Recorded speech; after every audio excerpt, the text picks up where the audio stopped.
Hello, good afternoon, namaskar. Welcome to the show. Happy hour. I, Swagata Majumdar, your host for this afternoon, speaking directly from Avalon Shiksha Niketan Studio, Kolkata. I'd like to welcome you all on this happy hour session where we will be discussing on a very interesting topic today, aviation now and then. With me, I also have Ms. Rinki Jaiswal, who's the moderator of the show. We have two distinguished speakers. Yes, Rinki.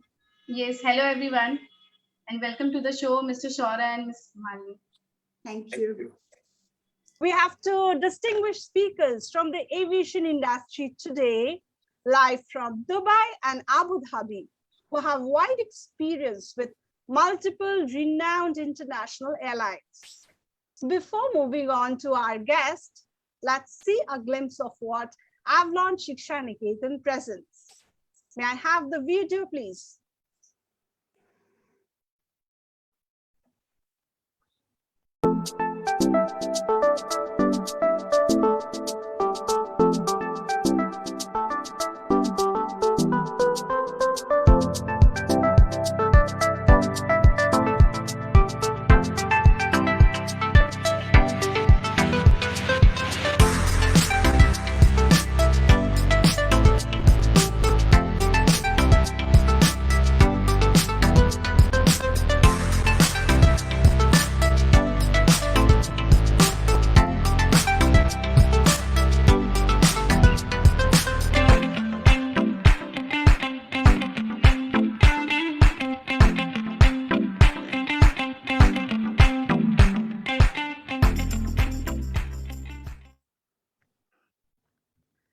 So Avalon Shiksha Niketan, it offers industry-ready, government-recognized degree and diploma program in tourism, aviation, and hospitality.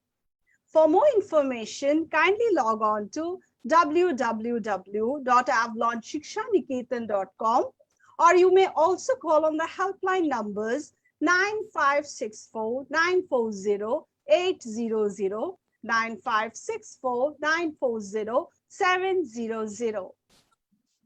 Coming back to our guests, our first speaker for the day is Mr. Saurabh Mandal, a hospitality as well as training and facilitation specialist with more than 15 years of experience now with the international airline. He has been associated with renowned airlines like Etihad Airways and Jet Airways as in-flight manager, cabin senior manager, and ex-F&B manager. He's also completed his education from Institute of Hotel Management, Catering Technology, and Applied Nutrition, Bhubaneswar. With his hard work and dedication and passion, he's currently well settled and based in Abu Dhabi. Our second speaker of the day is Ms. Malini Sen, an experienced aviation professional with reach 15 years of experience in flying. She's been associated with the leading airlines like Emirates and Jet Airways, where she has flown with senior flight attendant and an in-flight manager and an in-flight supervisor, respectively.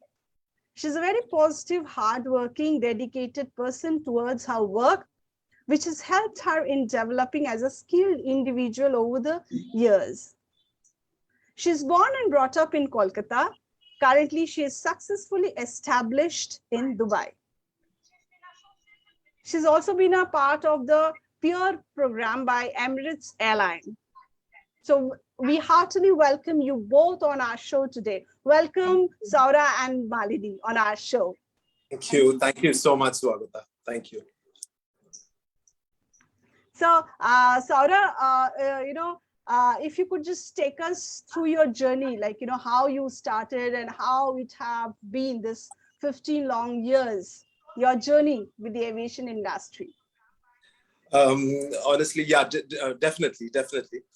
Honestly, Swagata, I did not plan initially to join the aviation industry or the airline industry. So it all started when I was in school. I was in high school when I was finishing my high school. And then I was contemplating whether to choose a mainstream of education or probably something different for my further education, my graduation level. And then I chose hotel management to be pursued by myself. So I applied for different hotel management colleges, and I got through the National Hotel Management Institute, that is IHM, and I was placed in Bhubaneswar. So I have completed my graduation from IHM Bhubaneswar.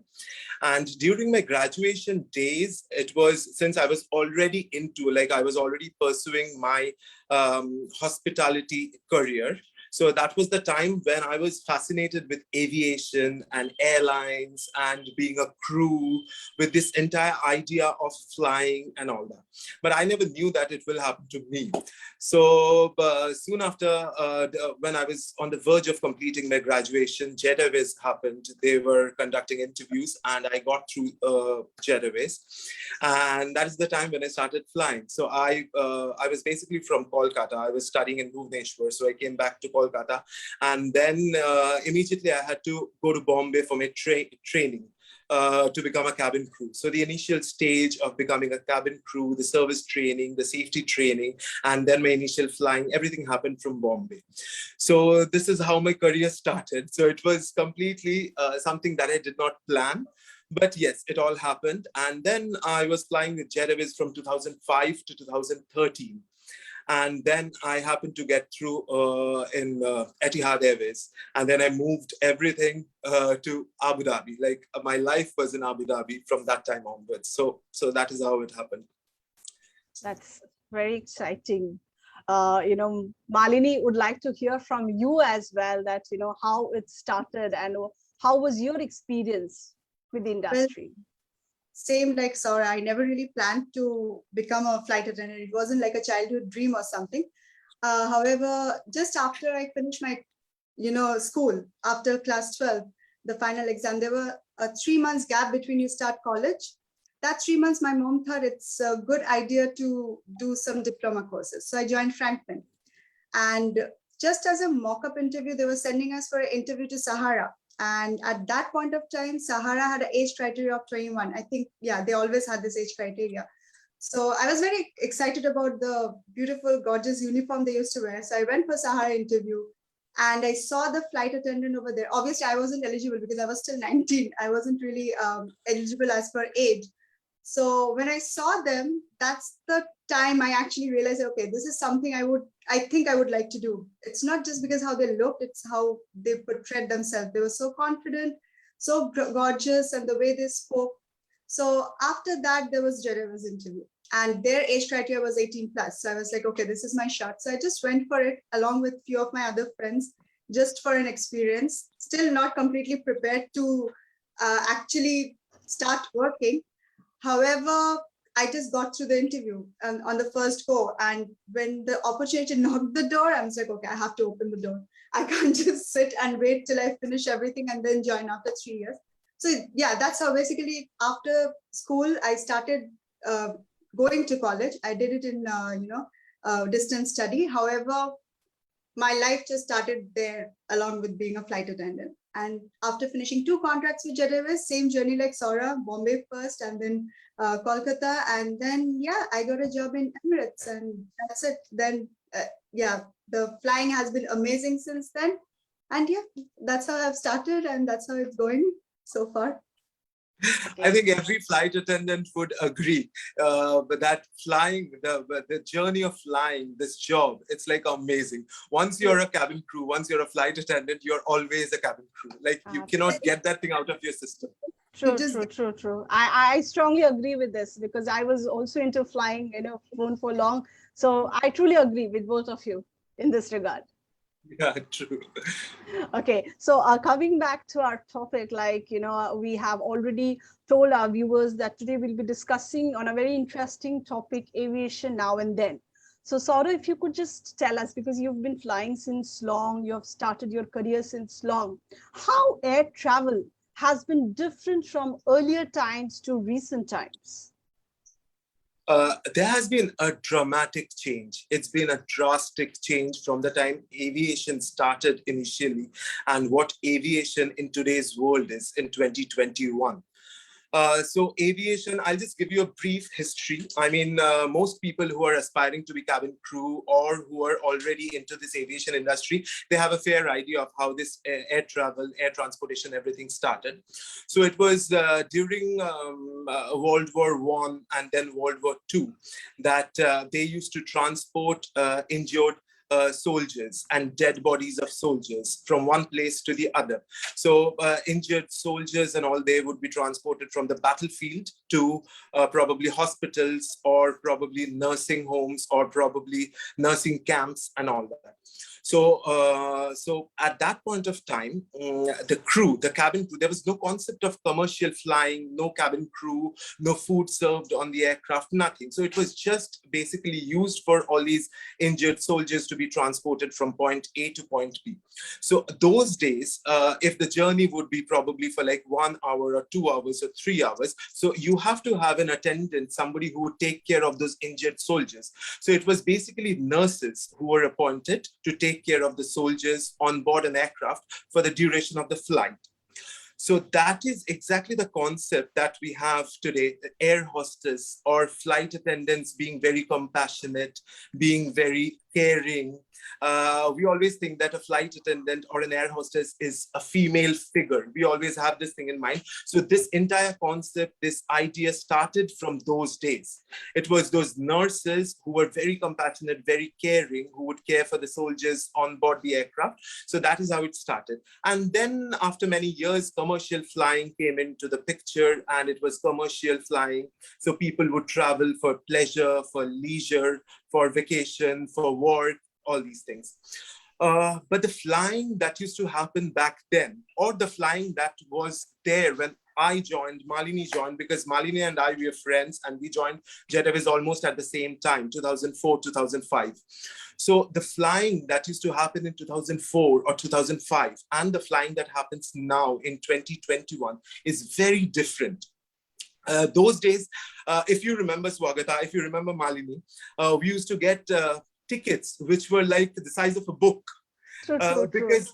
Because mobile phones and laptops and tabs were not that easily available in those days. So everything would be written in the ticket envelope itself. So it was like a size of a book. So you have all the it was like a checkbook. It was like a checkbook. Yes. Yes. So you have all the instructions, the do's and the don'ts, the prohibited items, everything in the ticket itself. So you have to flip through the pages to know what you're supposed to do, what you're not supposed to do. But in today's world, a ticket is just a printout, one page, a A4 size page. And all the rules and regulations are there on the website of the airline. So from a ticket which resembles a book to a ticket which is just up one page. So it's like a huge transformation. Then also the cabin crew. The cabin crew in those days, they were like, it was probably a profession which would belong to only elite class people who are aspiring to be models and actors and belong to that class. But now anyone can become a cabin crew. If you have that pleasant personality, if you greet people with a smile, if you have that zeal for serving people, for going to different places, you can become a cabin crew. It's not a big deal if you groom yourself well. Then again, if you remember, previously on flights, many years back, smoking was allowed. So there used to be smoking zones on an aircraft. Right. Absolutely, yes. Yes, and after services like good airlines like Air India, those days Air India and all, they would offer cigarettes to our guests, to passengers after the meal service. But nowadays smoking is like, the moment you enter an airport, smoking, probably your smoking thing finishes there. Some airports definitely have smoking zones, but so there are different changes. And then when it comes to the money involved, when it comes to flying, previously flying was a business of elite people. Like normal people cannot fly, middle class people cannot fly because it was so expensive. But with the onset of the low-cost airlines and the no-frill airlines, nowadays anybody can fly, anyone. Like if you have to go to from point A to point B, the best option is to choose an airline and to book a ticket and then travel, because the airline tickets are so cheap these days. So it's been a huge transformation when it comes to flying then and flying now. True, true, true. Well, that was a lot of input from Saura. Malini, Yes. so if you could, tell us that, how aviation safety has improved then and now. Yeah, I mean, starting from the point, having a cockpit door in the aircraft makes a lot of change. Like we have seen in, how aircrafts used to be hijacked left, right, and center, for any small reason. So the biggest changes started happening when people started taking safety into matter, when people realized that aircraft can be used as a threat. That's when the engineering, the aircraft, the manufacturer realized that we have to put more emphasis on safety. Before that, like Saura was saying, it was more about luxury. Now, if you statistically see, air travel is the safest mode of transportation. Absolutely. Because, I mean, how many flights are going per month? It's like millions, but how many crashes do you hear about? It's basically nil.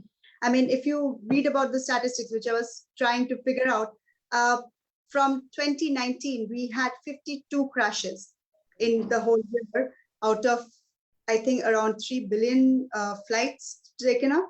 And in 2020, it became 38, but fatalities were merely only 5.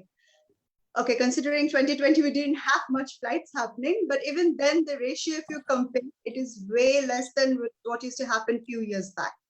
Apart from that as well, like the engineering, how after every flight, I have a lot of friends who are engineers with Emirates, and they always say they have this, structural health monitoring. So after every flight, they check the, airworthiness of the aircraft, if there's any damages, if the aircraft is safe for the next flight. If for not just about the structure, about the equipments used on the aircraft, literally after every flight, all equipments in the aircraft which are used for safety are being checked by the engineering staff. When the crew takes over aircraft, like Saura knows, we always do a pre-flight check before we, even give the okay to board for passengers. We check everything is fine for safety. We are now not just servers on board, which we used to be before. We are also the safety managers. That's what we call in GCAA. We are safety managers on board. We make sure from one point to another, the aircraft reaches safely. Also the passengers on board.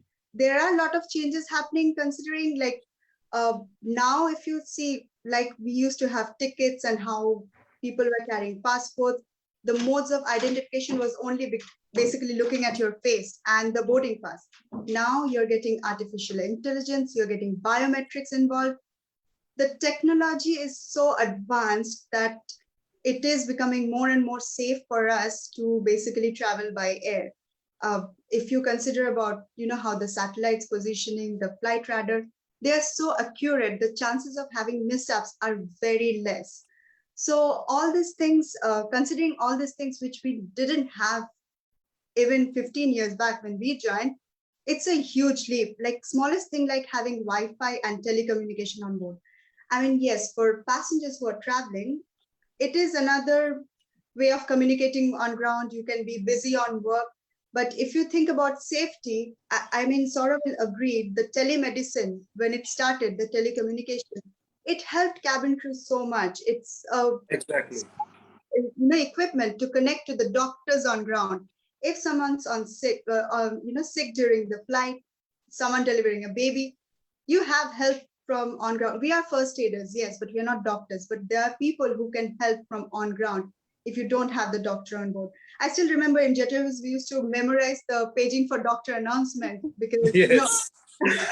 they're the only we have to remember it. We have to memorize it. We have to by heart it. Yeah. Now all you need to do is basically punch in some buttons in that machine and it connects you to on ground. I mean, it's amazingly advanced technology. So yeah, it is definitely way more safer in terms of safety. And obviously with the smarter new aircrafts coming, I mean, I don't know if you guys already know, like United Airlines, they're already, investing on electrical aircrafts. The aircrafts, there's a startup company called Heart Space. I think they are evolving aircrafts which fly electrically, 19-seater small aircrafts. But once that happens, the fuel efficiency of the aircraft is going to be like so much better. That it's good for environment, it's good for everything, and it's way more safer, I think. Yeah. Wow, Malini, a lot of new inputs, you know, from you, a lot of new technologies, which I'm sure a lot of us are not aware about, but because you both are into the industry, you have seen, you know, we read it in newspapers, but you are witnessing it on a daily basis. So, you know, it's much better when we hear it from you people. I think Saura and I both have a privilege of flying with A380, which I guess the most fanciest, you know, commercial aircraft you can have. Absolutely, absolutely, absolutely. And also to continue with what Malini was saying, I mean, many people, if you're not an insider, if you're not a cabin crew or a pilot, or probably you aren't with the engineering department of any of the airlines, you wouldn't know that we have this facility that Malini was talking about to call doctors on ground. That facility is called Calling Up Medlink. We call up an organization that is based in the US. That's called Medlink. So with satellites, the aircraft is flying 35,000 over ground level, over sea level. And then if you have a medical emergency, if you have a casualty on board, if you have a heart attack, a death on board, or a childbirth scenario, so you can call up Medlink from the cockpit or from the in-flight entertainment system. There's a main compartment of the in-flight entertainment system that is called VCC. So you can call up either from the VCC or from the cockpit, or sometimes on certain aircrafts from a passenger seat also. So you can call up doctors and you can have a live chat with the doctors on ground. You can tell them the scenario, what is happening on your aircraft, what is happening with that particular casualty. And then the doctors will tell you that, okay, you have a first aid box, or you have a medical kit, you have a doctor's box. So it's called emergency medical kit, EMK, or a doctor's box. Certain airlines have it a certain way. So they will tell you, and they know exactly which airline you're talking from, which aircraft. You have to specify all the details, and they know your airline has so many medicines. So they will tell you, okay, go to the doctor's kit and bring out this medicine, give it to the casualty. So it is so technologically advanced. It is so high tech these days that even if you have emergencies regarding any kind of medical issues or anything, you have doctors. Even if you do not have a single doctor flying with you as a passenger, you still can call up doctors on ground. They will help you. So this flying, this technology, this entire thing of flying, what it used to be and what it is now, it's a tremendous change. It's a havoc change that has happened. And even the crew, I mean, if you talk about human factors, the crew are way well trained. Nowadays, Absolutely. like, you don't just have to be, you know, good looking and well to carry. If you have any other knowledge apart from just knowing the aviation knowledge, any other knowledge can come in handy. There's so many nurses, they fly as flight attendant. They can be lifesavers. There are people who are for engineering background. Something goes wrong in the aircraft, they actually know, they might actually know how to help you. So basically, people are more educated. Even passengers, they're more aware of safety than they used to be before. They adhere to safety, they listen to crew more than they used to do, because they have seen if they don't listen, end of the day, these people are going to save them. So yeah, the things are changing. People's way of thinking about air safety is definitely has changed from the, you know, past years. So okay, true, because people might think, sorry, people might think that the cabin crew or the flight attendants, they are just pretty faces and they're smiling, they're all dolled up, they're with makeup and lipstick and a nice uniform. But there's a lot of hard work that goes on behind that image, behind those lipsticks and those foundations and those uniforms.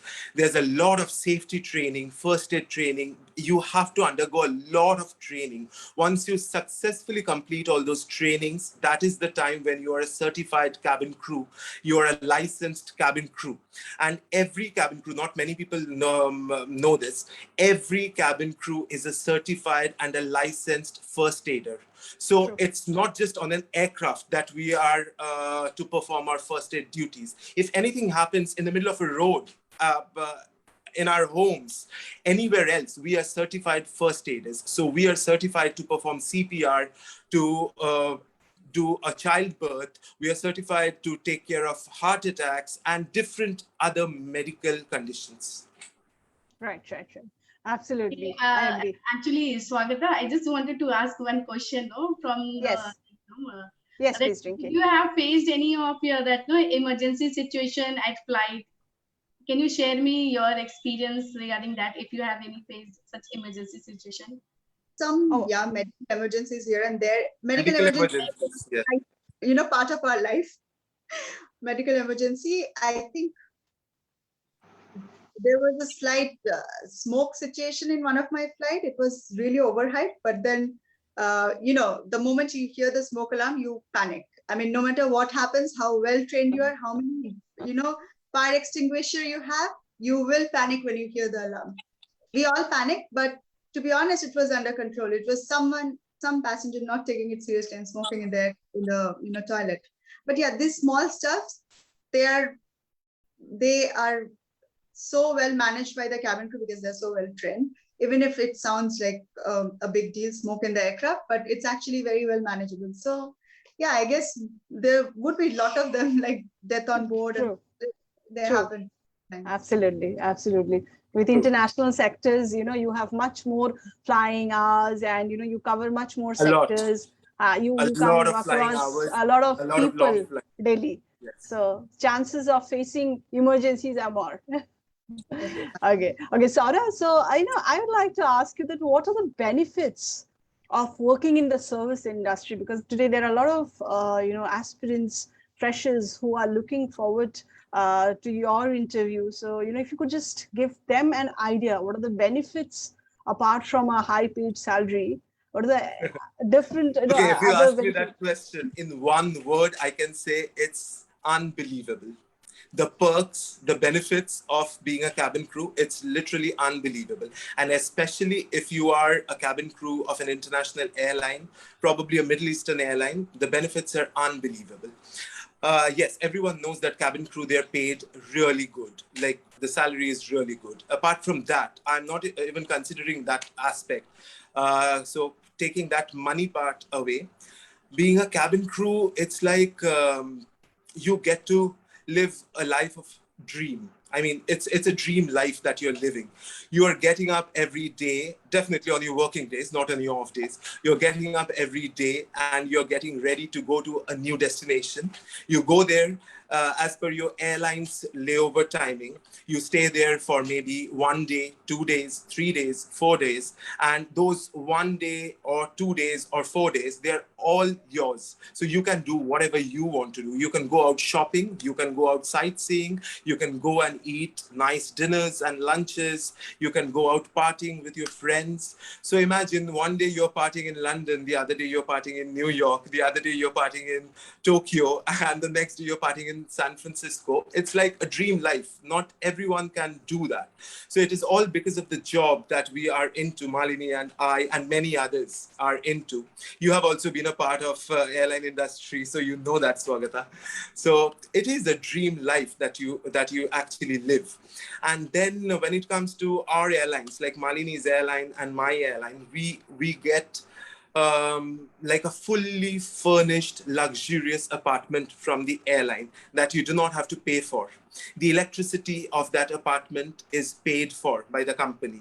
The water supply is paid for. Your uniform laundry is paid for. Your transportation to go to work and come back is paid for.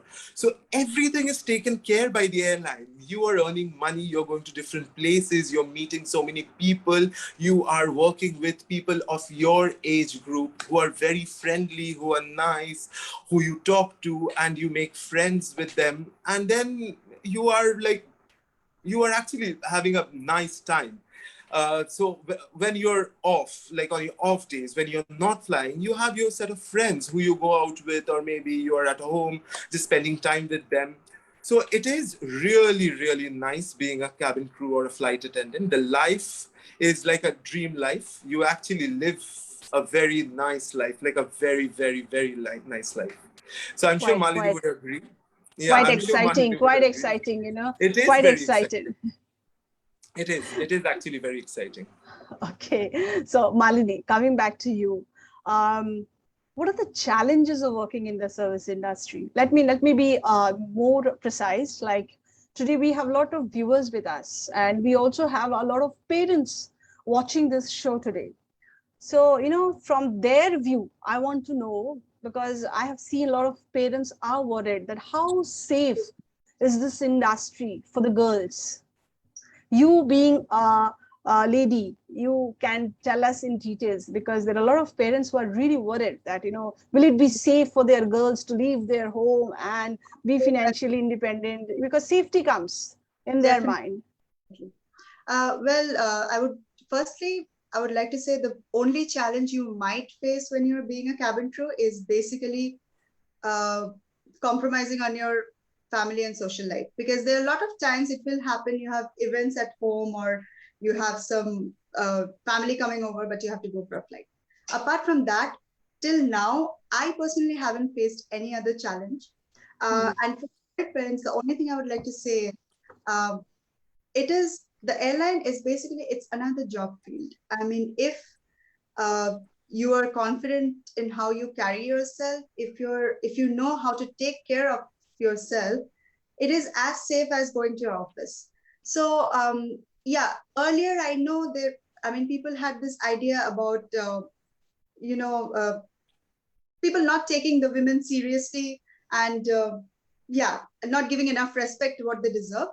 But now, with the airlines being very strict about their policies on harassment or even verbal abuse, it is, to be honest, really, really safe. Like even if I believe it's the same for Etihad as well. Most of the countries, they have this policy. If a passenger or if any of your colleague is misbehaving with you, even if you have slightest of complaint, you go to your manager, things are taken care of immediately. So there's no scope of, how do I say, they don't take you for granted. So there's nothing to worry about in terms of that safety. And nowadays, I mean, earlier women were probably still vulnerable, but I mean, now you can't even say that. We are not vulnerable. Absolutely. Absolutely safe. If you're going for layovers, you have your own room, you have your own space. You make your decisions on whom to mix with, whom to talk to, where to go, how much to go out, when to go out. It's all your decision. So your safety is basically in your hand. So yeah, as a job, it is absolutely safe. Absolutely safe. That answers all, I believe. You know, wherever you work, it's up to you whether it is safe or not. You follow the protocols, everything is safe. Everything, yeah. Right. Okay, so Saura, can a small town boy or a girl, you know, from not coming from a metro city, aspire to be a part of the leading airlines or a leading 5-star hotel? Absolutely. Absolutely. So there are so many people who are into this aviation world, or probably into the hotel industry also. They don't come from big cities like Bombay, Delhi, Calcutta, and Chennai and Bangalore all the time. There are people who come from small towns and small cities and relatively unknown cities, interiors of India or probably other parts of the world. Absolutely. If you have that in you, if you have that zeal in you, if you have that passion, definitely nobody can stop you from being where you should belong.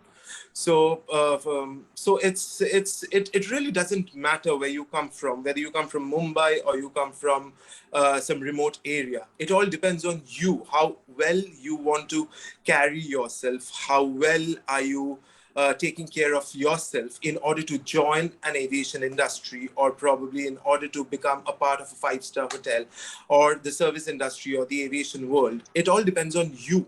So I'm sure there are so many institutes which groom people these days, like Avalon. There are institutes like Avalon which groom people, which train them in order to join this hospitality world or aviation world. So with training, with a little bit of polishing of yourself, I mean, the way these institutes they do, and also it is all you, like it all depends on us how well we want to do it for ourselves.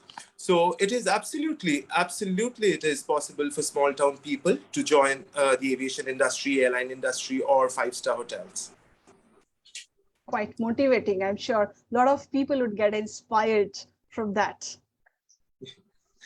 Okay, so Malini, I was going through your CV. So what I saw that you have also done internship at the initial days of your career. So, if you could just tell us, our viewers, because a lot of people, they do not have any idea what internship is and how important is doing internship to have a career with a leading company or a very good organization. Well, the main thing you have to, the people who are aspiring to be a cabin crew, the only thing I have to tell you is your starting point and your ending point is not going to be the same. I know finally you want to be a cabin crew, but if you can start in any other job which polishes any of your skills, you definitely should go for it, because eventually that is going to make you a better candidate for being selected for aviation line or even five-star hotels, because the job you are going for, eventually it is an all-round personality which they're looking for. They don't just want pretty faces or gorgeous smiles. Now it's all about what skills you have, how you can manage the business of the airliner, how you can be an asset to the company by being, even influencers are assets of different companies. So no matter what you're studying or whatever field you are in, do a job, do an internship, gain some more knowledge, gain the confidence of being a professional, a proper professional. That all comes from internship, because when you start earning your own money, you put in your hard work, you realize that how much better you can do. So till the time you're still a student, you can start doing different courses, go do day jobs or evening jobs. I don't know, like just gain experience. That's how I think the Western world have gone so far ahead, because people, when they're very young, they start working, they start, taking ownership, start taking decisions. This all comes from internship and, the pre-working environment. So yeah, it's definitely helpful if you do any other kind of internship or small jobs. That will just give you more knowledge and more confidence to actually go for interviews. Yeah, it's a stepping stone. So definitely you should go for it, I would say. Well, that was a lot of inputs from Sauda and Malini. So Sauda, Malini, what message personally would you like to give to the aspirants who wants to be a part of the service industry? Sauda, go first. Yes. Okay. I think what Malini just said, that is very true. Any kind of internship, any kind of job, if they're already into it, nothing is big, nothing is small. There's no small job or big job. There's no hi-fi job or something very menial. There's nothing like that. Everything counts.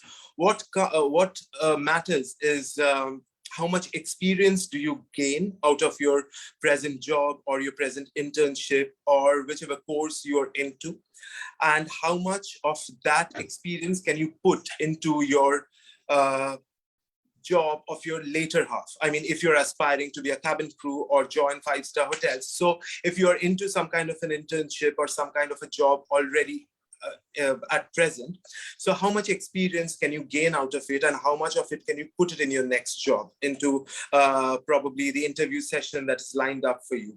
So I would always say that yes, if you aspire to join aviation industry, join the airlines, become a cabin crew, please go ahead and do it. Please prepare yourself by whatever means you have in front of you. Groom yourself, train yourself, have a pleasant personality, aspire, inspire yourself. And also, I would like to say that being a cabin crew might look very glamorous from the outside. It might look that, oh my God, it's nothing. You just go on an aircraft, you get paid so much. You go to Manchester, London, New York, San Francisco, Los Angeles, and then you get back. And you do a lot of shopping, you eat there, you go out clubbing there, and then you get back. No, it is not what it seems. There is a lot of hard work that is there behind all that glamour and behind all that glittery smiles and that nice uniform. So you have to be prepared for a lot of hard work. Hard work in the sense, a lot of training, a lot of physical activity, like you have to go for physical trainings, like we call it ditching, like you have to, what happens when an aircraft crashes into water? So what happens to the crew? What happens to the passengers? How, as cabin crew, are we there to help the passengers, to save them? So it actually happens. You have to actually go for those sessions, like where you have to get into the water and you have to help passengers, you have to help other crew. And then what happens if there's a crash? So you have to evacuate the aircraft in less than 90 seconds using 50% of the exits. So these are all technical terms. I will not get into that. But yeah, so all these physical trainings, safety trainings, first aid trainings, and definitely service training. So there's a lot of training that is behind all these things, firefighting trainings and everything. So you have to be prepared for all that. So of course, you will get into the glamour world if you aspire to, but in order to get the glamour, you have to go through a lot of hard work. Because nothing is easy, honestly speaking. No profession is easy. Nothing is easy. So you have to have that patience in order to get to that level. Yeah. Okay, Malini. Yeah. Any suggestions from your end or anything you want to say? Don't just be stuck with one line of course. I know, like when you join an aviation academy, the first thing comes to mind is being a cabin crew, but there's so much more to it. Like aviation has so many more fields. Say it HR, say it business management, say it your sales, marketing. There are n number of opportunities. So I would suggest, I mean, I know coming from a cabin crew, it might sound cliche, but I would suggest keep your options open for everything. Maybe now you think being cabin crew is amazing, but you might be amazing in doing sales and marketing, and you might excel amazingly in that field. So don't restrict yourself to one particular point. You're getting hotels, even hotels have so many options to go for. So yeah, keep your options open. If you get any opportunity, do not let it go and wait for the next one. Take that opportunity, and when you're working on something, you can always go to another one and excel. So yeah, don't restrict yourself, and going for interview, just be confident and be yourself. I think each of us have different personalities and we still are successful in our own way. So show your personality, show your skills, and just polish on them. Don't adapt something else from someone else. Just, yeah, be natural. That's all. Lovely. That was lovely, interacting with you both. A lot of new things, I'm sure, our students, the aspirants, the freshers, I'm sure the people who are watching this program live would get to know. You both have really given us or enlightened us with a lot of new things. What's happening in the industry. Like both of you know that we are airing this program live on Facebook. So we have got some live questions from some viewers. So would you like to take those questions? Sure. Yes, sure. So, first question, it's written, Malini ma'am, what inspired you to join the aviation industry? Like I said, looking at fellow cabin crew when I went for Samara interview, the aura you have when you're in the uniform, the way you present yourself, it is so inspiring and you get to learn so many things. Obviously, traveling is another part. The moment you hear about the sectors you fly to, that was very inspirational as well. And yeah, I made the most of it. Thank you. Okay. Saura, So, what are the benefits? Somebody has asked that what is the benefits and drawback of working on ground and in flight? I know you might have covered this answer, but this question which has come from, because, again, I'm telling you, the people, they are really looking forward to be a part of the cabin crew job. But if you could just tell us, what are the benefits? I don't think if there are any drawbacks. So the benefits. No, I wouldn't say it's a drawback, but like I think Malini had highlighted this. So if you are a cabin crew and if you're flying, so what happens is you miss out on a lot of family functions. You miss out on a lot of maybe family gatherings. You have people coming over, but unfortunately you're flying that day. You have to get ready and you have to go on a flight. So I wouldn't call it as a drawback, but yes, if somebody is like really into being with family and friends and they don't want to go to work that particular day when there are other family members coming over, yeah, for that person it will be a little difficult, but otherwise there's no drawback as such. But yeah, there are a few points that I would like to highlight. For example, if you're working on ground, you are in your office, you're feeling unwell or something, you always have the option of going back home, calling it a day, and then you go back home. You don't work for the rest of the time. But once you're on an aircraft and the doors are closed and the pushback has happened and the aircraft is in flight, I mean, the aircraft has taken off.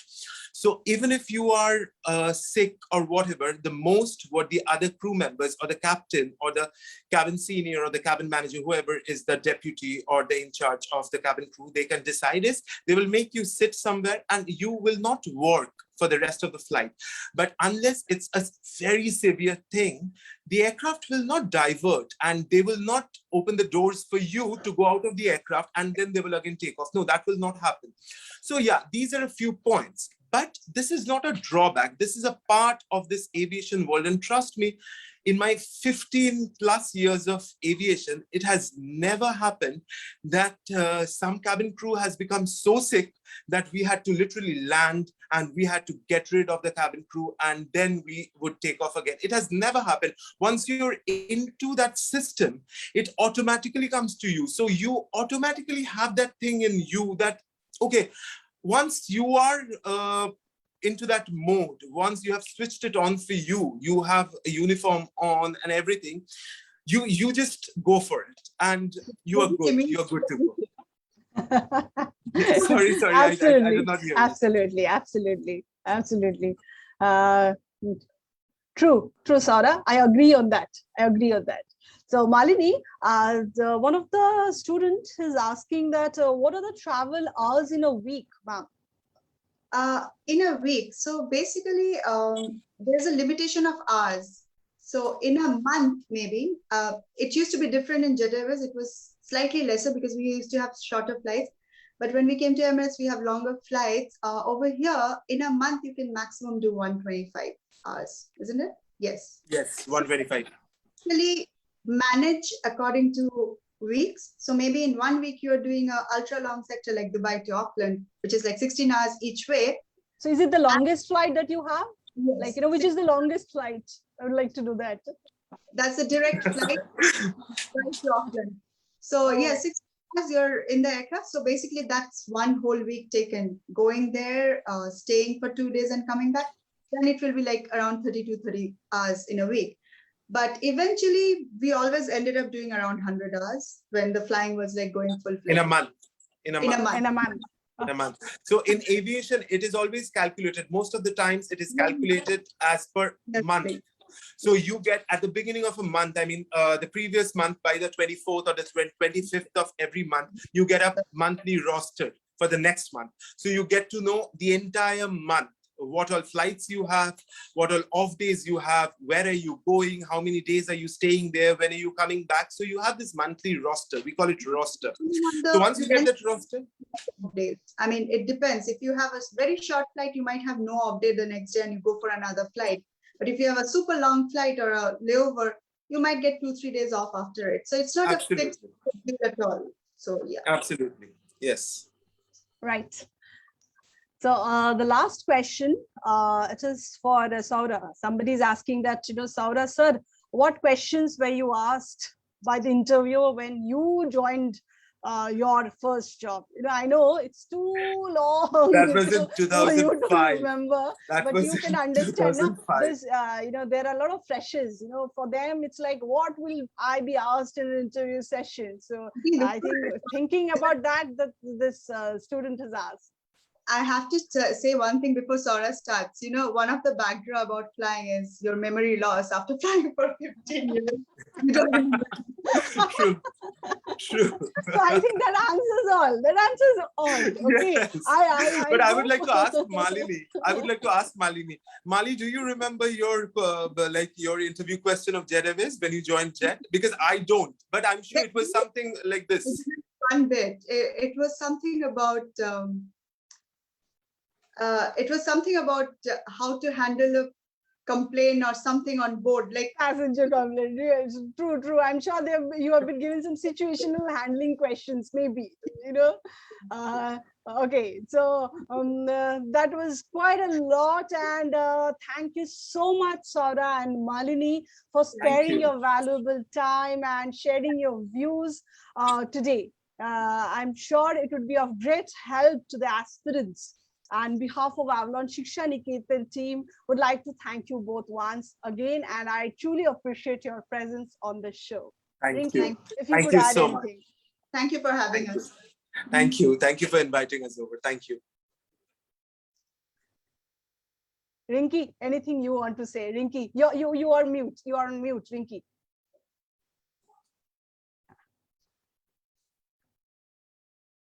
Yes, thank you so much, Miss Malini and Miss Saura. It was a great experience that you have shared with us, and it will be a great learning experience for our viewers too.